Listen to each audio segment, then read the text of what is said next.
because like, these are the main groups that really work with the rest of the residents and everything. So I find it hard to put them in terms of priorities because I feel that they are more driving forces rather than the priorities themselves. And I'm not, and I find it like my priorities will come last. This is including girlfriend stuff again, just to make it clear. But yeah, that's like my answer to your question. So KCRC and home office are the driving force, but like end of the day, like the resident needs come first and then the SCRC. Hope you answered the question. Okay, can we have a question from year 4 or year 6? I have a question. Okay, let you come. Okay, first one. When I'm asking this as a producer and as a captain, when you play IHG, you get a +3 IHG points. When you perform for DT, why do you not get +3 DT points? Like for performing.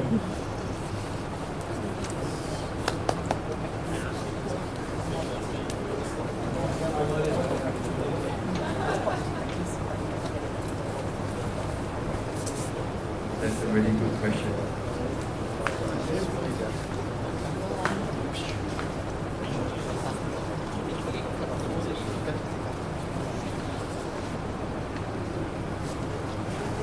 Yang Shen, you want to ask? Yang Shen, you want to ask your question? He needs to think. Do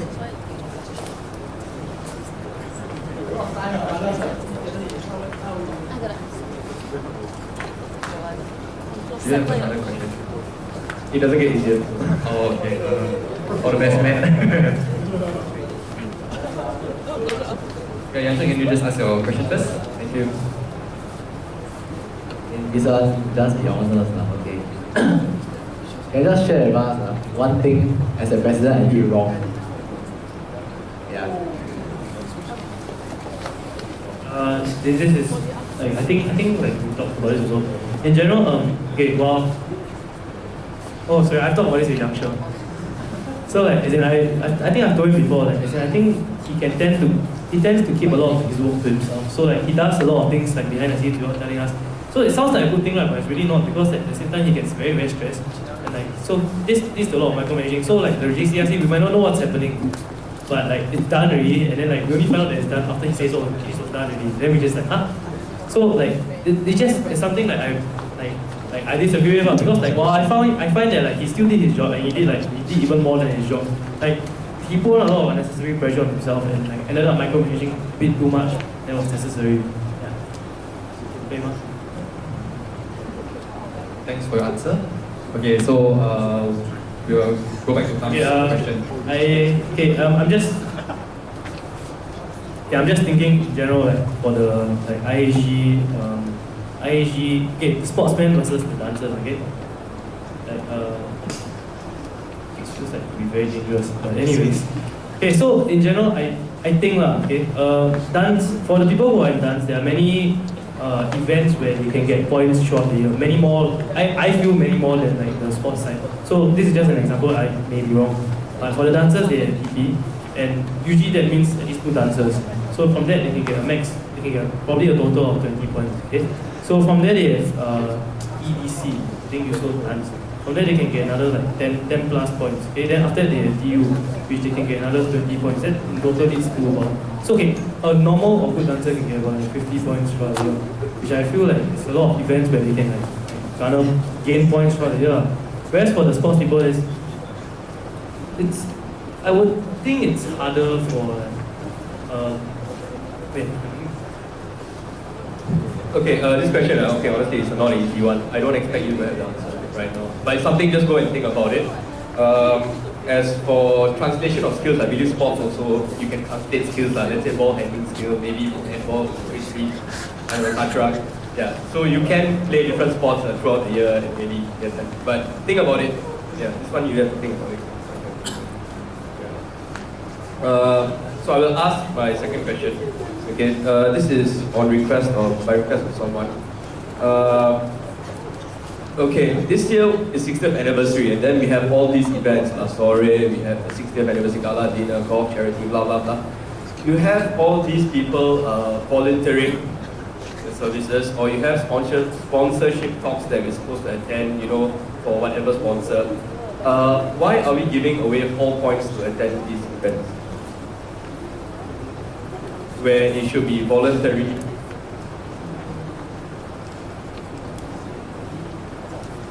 Or would you want to continue this next year as well? Okay, wait, I think we are collating a few events, events together that should not be stuck together. Okay, so this year we had, right? You mentioned we had a few events. Okay. Let me rephrase my question. Actually, that would be more towards Yang Cheng as he probably mentioned. Maybe for next year, what are your views? Okay, I was thinking about this. So, okay, with regard to the what do you call things? The sponsorship program, the sponsorship talks. Okay, on that part, I think maybe it was a problem to give points there because, okay, I did suggest giving points there also. This year I didn't think it was okay. I did think it was okay, just to be clear. But like on hindsight, when thinking about sponsorship and giving points, then it cultivates a culture of like laziness for the com heads for the sponsorship heads to go out and find their different sponsors only to not be able to fulfill their promises and which leads to ACRC giving points. So on that note, I would say that it is not fair to give points because they need to take responsibility for like the sponsors that they find. That one is for sure. Okay. With regard to events like La Soiree and like all the like tea gala dinner, okay.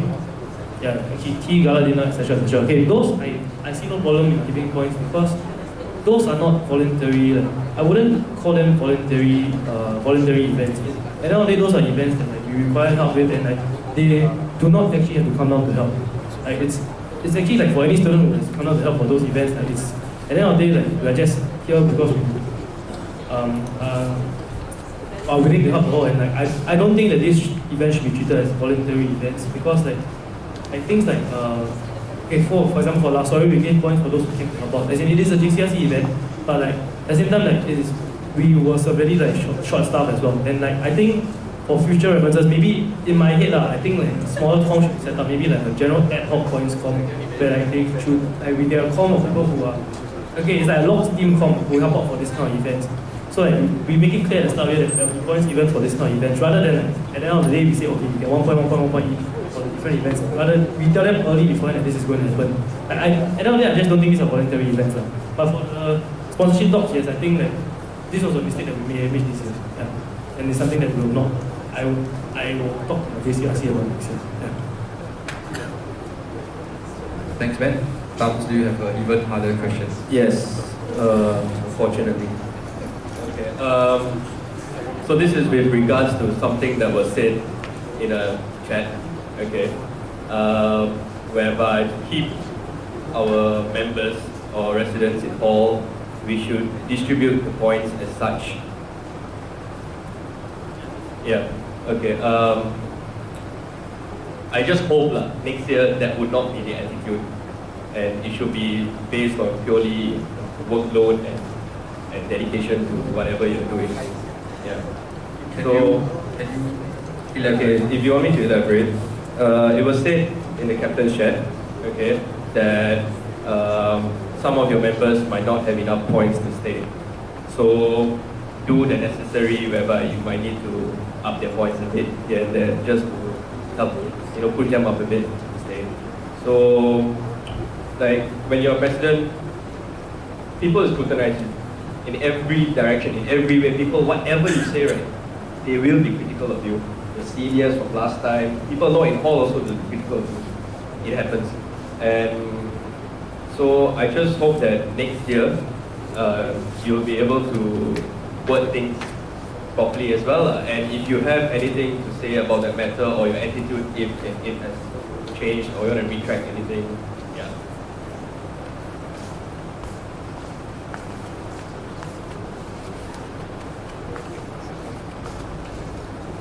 Okay, let me, do you want me to rephrase the question is, what is your attitude towards this issue whereby we spread out the points just to let a few people stay when in fact we should be giving those who are more deserving? Okay, thanks for your question.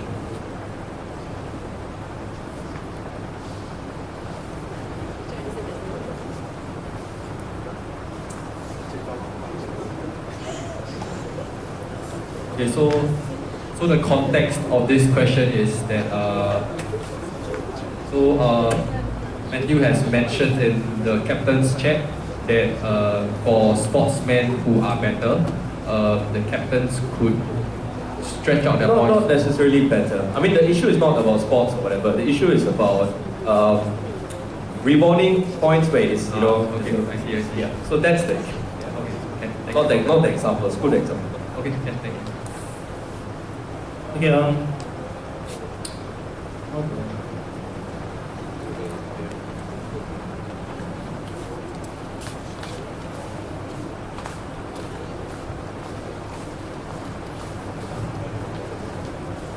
Maybe you can talk about your sex issue now.